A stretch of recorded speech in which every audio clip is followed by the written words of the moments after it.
እትዬ እንዳይጎርሱት። ለምን? እስኪ ንገሪኝ፣ ለምንድን ነው ማጎርሰው? ቆይ አንቺ ልጅ ከኔ ጋር ያለሽ ችግር ምንድን ነው? ብሌን ለምንድን ነው አትኩረሽ ያልሽው? እትዬ ምግቡ ላይ መርዝ አለ። ለምን እንደውም ባላቅም ቃል እርሶን መግደል ትፈልጋለች። ምግቡ ላይ መርዝ ስትጨምር አይቻታለሁ። ምን? የገዛ ልጄን እኔን መግደል ትፈልጋለች? ምን እያለች ነው? ምንድን ነው የምትለው? አላውቅም እማዬ። እንዴ እኔ ከስንት ጊዜ በኋላ ያገኘኋት እናቴን እንዴት ለመግደል ሞክራለሁ? ምን አይነት ድፍረት ነው አንቺ? እንዴት ያታለሽ ልጄን? እውነቴን ነው እትዬ፣ ምግቡ ላይ መርዝ ስትጨምር አይቻታለሁ። ቅድምም ቢሆን የታመመችው ለእርሶ ያዘጋጀችውን መርዝ ሳታቅ ተቀይሮ ጠጥተው ነው። የእውነት? እንዴት እኔ ገዛ እናቴን መግደል ፈልጋለሁ?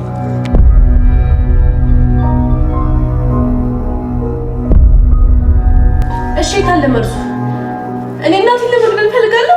እትዬ በጣም ይቅርታ፣ ቅድም እኮ መርዙን ስትጨምር አይቻት ነበር። በቃሽ ውጪልኝ። አይንሽን ማየት አልፈልግም። ደሞዝሽን ቀድመሽ ወስደሻል። አሁኑኑ ልቅ በይልኝ። አይንሽን እንዳላየው ቶሎ በይ። አይንሽን እንዳላየው። ምንድን ነው? እባክሽን እትዬ ይቅርታ አድርጊልኝ። እንዴት እንደዚህ በቀላሉ ይቅርታ ታደርጊላታለሽ? የመጨረሻ ማስጠንቀቂያ ሰጥቻታለሁ። ከዚህ በኋላ ቀና ብላ አታይሽ። ከዚህ ቤት ብታባረር ያኖሩ ምናልባት ልጅሽ በህይወት ተተርፍ ነበር። አሁን ግን አማራጭ አልሰጠሽም። አሁኑን የመጣውን መርዝ ሰጥቼ እናትና ልጅ እንደሆናችሁ ከማወቃችሁ በፊት እገላታለሁ። እንዲህ ስትታይ ጥሩ ሰው ትመስያለሽ። በኋላ የሚጸጽት ነገር አታውሪ። ዝም በይ እባክሽ። ነፍሰ ገዳይ፣ አረመኔ፣ ጨካኝ ነሽ።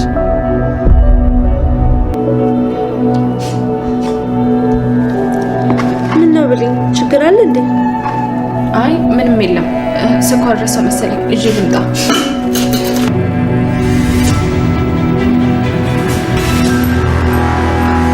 ቃል አሁን ላይ ሰላምን መግደል የሚለውን ሀሳብ ለተወሰነ ጊዜ እንድትተው በኃይሉ በነገራት መሰረት እሷን ትታ አሁን ደግሞ ማጥፋት የምትፈልገው ብሌን ነው ማለት ነው። እሷ እንቅፋት ትሆንብኛለች፣ እኛ ያሰብነው ነገር እንዳይሳካ እንቅፋት ትሆንብናለች በሚለው ከባሂሉ ጋር ተማክሮ እሷን ከዛ ቤት ለማባረር የሰራችው ስራ የሰራችው ተንኮል ሰርቶላት ነበር። እሷንና ሰላምን ለማጋጨት የሚለው ማለት ነው። ሰላም ደግሞ ያው እዚህ ጋር ብሌን ስላሳዘነቻት ስራ መስራት አለብኝ፣ እናቴ ችግር ላይ ነች፣ እናቴ ስራ የላትም፣ በዛ ላይ ደግሞ ታማሚ ነች የሚለውን ነገር ከዚህ በፊትም ነግራት ነበር። እናም ደግሞ አሁን ሰላም ልታባረራ ስትሞክር ብሌን እግሯ ላይ ወድቃ ለምናት ነበርና በዛ ምክንያት ሰላም ደግሞ ትንሽ ራርታላታለች። እዛ ጋ ያው እሷ የሰራችው ነገር ለሰላምም ይመስላታል። ያቀረበችልሽ ምግብ መርዝ አለብሽ ብላት፣ እናም ደግሞ እዚህ ጋር ቃል ደግሞ ውሸቷን ነው እኔ ምንም መርዝ አልጨመርኩም ብላ ምግቡን እዛው ፊት ለፊቷ በልታ ስታሳያት እዚህ ጋር ውሸታም ነች ልትባል የምትችለው ብሌን ስለሆነች ሰላም ደግሞ ምንም ነገር ስለማታቅ በብሌን ተናዳ ነበር ማለት ነው። አሁን ደግሞ ራርታላት እሷን እዛ ቤት እንድትቀር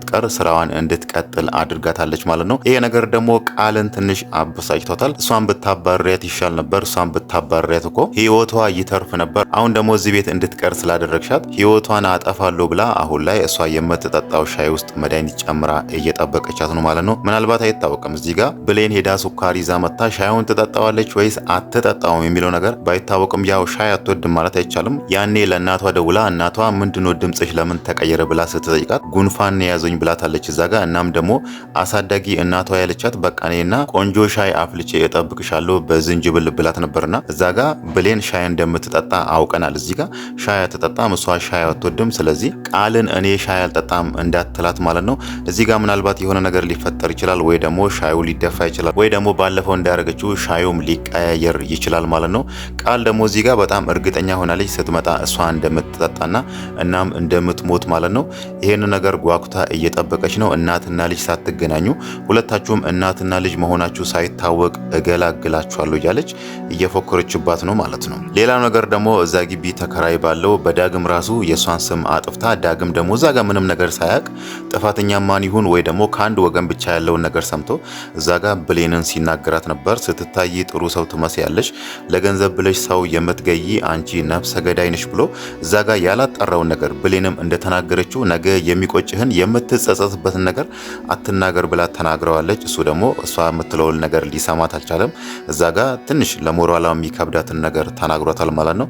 ይሄ ነገር የሆነው ደግሞ ቃል እዛ ጋር በፈጠረችው የማይመስል ውሸት ነው ማለት ነው። ረጅም ሰዓት እኛን የሚያስተኛ መድኃኒት ሰጥታናለች። ያንን ነገር ደግሞ ያደረገችው ቤት ውስጥ እንደ ልቧ ዞራ ቤት ውስጥ ያሉ ጌጣጌጦችን፣ ገንዘቦችን ሰርቃ ለመሄድ ሞክራ ነበር። ለዛ ነው አሁን እግሬ ላይ ወድቃ እየለመነችኝ ይቅርታ እያለችኝ ያለችው ብላ እዛ ጋር ብሌን መታ ይቅርታ የጠየቀቻትን የመድኃኒቱን ነገር ምግቡ ላይ መድኃኒት ጨምረሻል የሚለውን ነገር እግሯ ላይ ወድቃ ይቅርታ የጠየቀችውን እሷ ደግሞ እዚህ ጋር ለክፋቷና ለተንኮሏ ተጠቅማለች ማለት ነው። የብሌንን ስም ማጥፋት የሚለውን ነገር እናም ደግሞ ሰርቶላታል። ዳግም እዛ ጋር አሁን ብሌንን የሚያስበው ስትታይ ጥሩ ሰው ትመስላለች፣ ለካ እንደዚህ መጥፎ ነች፣ ለገንዘብ ብላ ሰው መግደል የምትፈልግ ነፍሰ ገዳይ ነች ብሎ እሷን ተናዷት ተቆጥቷትን እየሄዱ ማለት ነው። በዚህ ደግሞ ቃል በጣም ደስ ብሏት ነበር። እንደውም የሚፈጠረው ነገር በመስኮት እያየች ነበርና ይሄ ነገር በጣም አስደስቷታል ማለት ነው። ዳግም ግን ባለፈው ቃልና በኃይሉ የሚያወሩትን ነገር ሰምቶ ነበር። የሆነ ሚስጥር ከሰላም ስር እንደደበቁና ይሄንን ነገር ሰላም ማወቅ የለባትም። እናም ደግሞ ሰላም ይሄንን ነገር ከሰማች እዚህ ጋር ብሌን ብቸኛ የሀብቱ ወራሽ ትሆናለች የሚለውን ነገር ሰምቶ ነበር። ያ ነገር ግን ጥያቄ ፈጥሮበት ነበር። ቆይ በምን ሂሳብ ነው? ምን ቢደብቋት ነው ሰላምን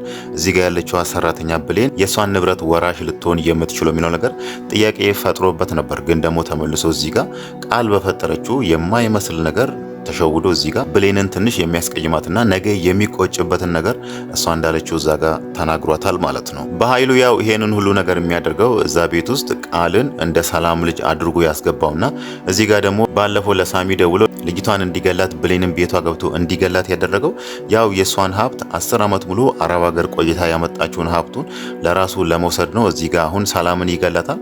ከዛም በኋላ እዚህ ጋር ያስቀመጣት ስራውን ትሰራልኛለች ብሎ ያስቀመጣት ቃልን 25%ቱን አንቺ ትወስጃለሽ እኔ ደግሞ 75%ቱን እወስዳለሁ ብሎ ቃል አስገብቷታልና አሁን ያ ነገር ይሳካል ወይ ደግሞ ይሆንልኛል ብሎ ነበር ያሰበው። ግን ደግሞ በዚህ መሃል ትንሽ የቤቱ ጉዳይ አላለቀም። ያው ሰላም ቤቱን ቅርብ ጊዜ ነው የገዛችሁ ተብሏል። እናም ደግሞ ስሙ አልተቀየረም። በዚህ መሃል ደግሞ ስሙ ሳይቀየር ሰላም ብትሞት ያ ነገር ደግሞ ረጅም መንገድ ሊሄድ ስለሚችል ምናልባት ላይሳካም ሊሳካም ይችላል። ወይ ደግሞ መጀመሪያ ሰላም ቤቱን የገዛችሁ ሰው ራሱ እኔ አልቀይርም ወይ ደግሞ አልሰጥም ማለት ይችላል። ያው ሰላም ሞታለች፣ በህይወት የለችም።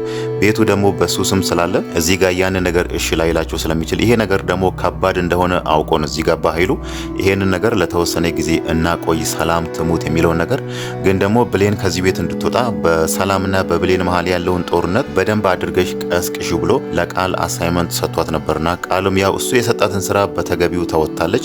በሰላምና በብሌን በኩል ትንሽ ጥል ፈጥራለች ማለት ነው። ከዚህ በኋላ አሁን ቃል እዛ ጋር ሰላምን እገላለሁ እሷን እንደዚህ ያረጋታለሁ ብላ ራሱ የሆነ እንቅስቃሴ ብታደርግ ራሱ ብሌን ደግሞ ይሄንን ነገር አይታ ሄዳ ለሰላም ብትነግራት ሰላም ላታምናት ትችላለች ማለት ነው። ባለፈውም እንደዚህ ብለሽ እኮ ከልጄ ጋር ትንሽ ልታቃርኝ ወይ ደግሞ ልጄን በማይሆን ነገር እንድጠረጥራት ልታደርግኝ ነበር ብላ እዚህ ጋር በጭራሽ እሷን ልታምናት አትችልም ማለት ነው። ግን ደግሞ የሻዩን ነገር ራሱ እንደ ምሳሌ መውሰድ ትችል ነበር ሰላም። ያኔ ሻይ እሷ አምጥታላት ሻዩ ሲቀያየር ለምንድነው እሱ እዛ ጋር ቃል የታመመችው ምን ሆና ነው ለኔ የቀረበው ሻይ ውስጥ ምንድን ያለው ብላ ያንን ነገር ራሱ መመርመር ትችል ነበር። ግን ደግሞ እሷ እዚህ ጋር 10 ዓመት ሙሉ የናፈቀቻት ልጇ ስለሆነች ባንዴ እሷን ልትጠረጥራት አልፈለገችም ማለት ነው። ለሷ ብላ ነው አረብ ሀገር ሄዳ እዛ ሰራሉ ብላ በማይሆን ነገር ወንጀል ሰርተሻል ልጄን ገልሻል ብላ እዛ ያለችው አንድ አረብ እሷን አሳስራት 10 ዓመት ሙሉ እስር ቤት ቆይታት ከዛም በኋላ ስትወጣ ነው እዛ ጋር ሴትዮዋ ልጇ ሞተባት የተባለችዋ ሴትዮ ሰላም እንዳልገደለች አውቃ ነው 10 ዓመት ሙሉ ሰርታ የምታገኘውን ገንዘብ ሰጥታት እሷን ወደ ቤቷ ወደ ሀገሯ የመለሰቻት ማለት ነው። በኃይሉ ደግሞ ይሄንን ሁሉ ገንዘብ የሰላም እጅ ላይ ሲያይ ገንዘቡን ለመውሰድ ጓግቶ ነው በዚህ ልክ እሷን ለማጥፋት እሷን ለመግደል እየሰራ ያለው ማለት ነው። ያው እዛ ጋር ቃል የገባላት ለቃል ራሱ 25% ትወስጃለሽ ብሎታልና ቃል ደግሞ ወዲያውኑ ነበር በውስጧ ስታወራ የነበረው እኔ ሴትዮዋን ገድያ እኔ ትልቁን ስራ ሰርቼ እኔ 25% ብቻ ወስዳለሁ አንተ ደግሞ 75% ብቻ ትወስዳለህ እሱን እንተያያለን ብለዋለች ማለት ነው። እሷ አሁን እዚህ ጋር ሊያደርግ ያሰበው ሰላም እዚህ ጋር ያለውን ንብረት እንዳለ ለቃል እንድትሰጥና ያሉትን ቤቶችን ሁሉንም ነገር በቃል ስም ታረጋለች። ከዛም በኋላ ያሉት ሀብቶች በቃል ስም ከሆነ ሰላም እዚህ ጋር ትሞታለች። እሷን እንዳቀዳት በመርዝ ይገላሉ። ያኔ ደግሞ ቃልን አሁን ንብረቱን ወደ እኔ መልሺ ሊለያት ያሰበ ይመስላል ማለት ነው። ቃል ደግሞ ይሄን ነገር በጭራሽ አታረግም አሁንም ባለፈው ስታወራ የነበረው እሱ ይሄንን ስራ እንዴት ትሰሪያለሽ ብሎ እያንዳንዱ ስራ በመስመር ወይ ደግሞ በደረጃ ሲነግራት እሷ በውስጧ ስታወራ ነበር። ምን ይሁን ብዬ ነው ይሄንን ሁሉ ስራ ሰርቼ እኔ 25% ብቻ የምወስደው ብላ ነበርና ይሄ ነገር መቼም የሚሳካላቸው አይደለም። ሁለቱ ከጊዜ በኋላ መጣላታቸው አይቀርም። እውነት እዚህ ጋር አሁን እንዳሰቡት ብሌንንና ሰላምን ቢያጠፉ ራሱ እዛ ጋር በሀብት ላይ መጣላታቸው አይቀርም። ይሄ ነገር ደግሞ ብሌንንና ሰላምን እናጠፋለን የሚለው ላይሳካላቸው ይችላል ማለት ነው። ምናልባት አሁን ባለፈው የሰማውን ነገር ዳግም እዛ ጋር ቃልና በኃይሉ የሚያወሩትን ነገር ለሰላም ነግሮ ሰላም ያን ነገር ቀስ ብላ እንድትመረምር ወይ ደግሞ ነገሮችን እያጤነች እንድትሄድ ቢያደርግ ጥሩ ነበር። እሱ ደግሞ እዚህ ጋር የማይሆን ነገር ሳያጣራ የሰማውን ነገር ቃል እዛ ጋር የማይሆን ነገር በነገረችው ብሌንን እዚህ ጋር ተናግሯታል ማለት ነው። በኃይሉ ቤት ሲመጣ ቃልንም አንድ ያለት ነገር እቺ ልጅ እዚህ ቤት እንዳያላያት ከዚህ ቤት መባረር አለባት ብሏት ነበርና ለዛም ነው አሁን እዚህ ጋር ቃል እሷን ለመግደል ሻይ አዘጋጅታ እየጠበቀቻት ያለው። ምናልባትም እዛ ጋር አይታወቅም ይሄንን ነገር ዳግምም ሊጠጣ ይችላል ማለት ነው።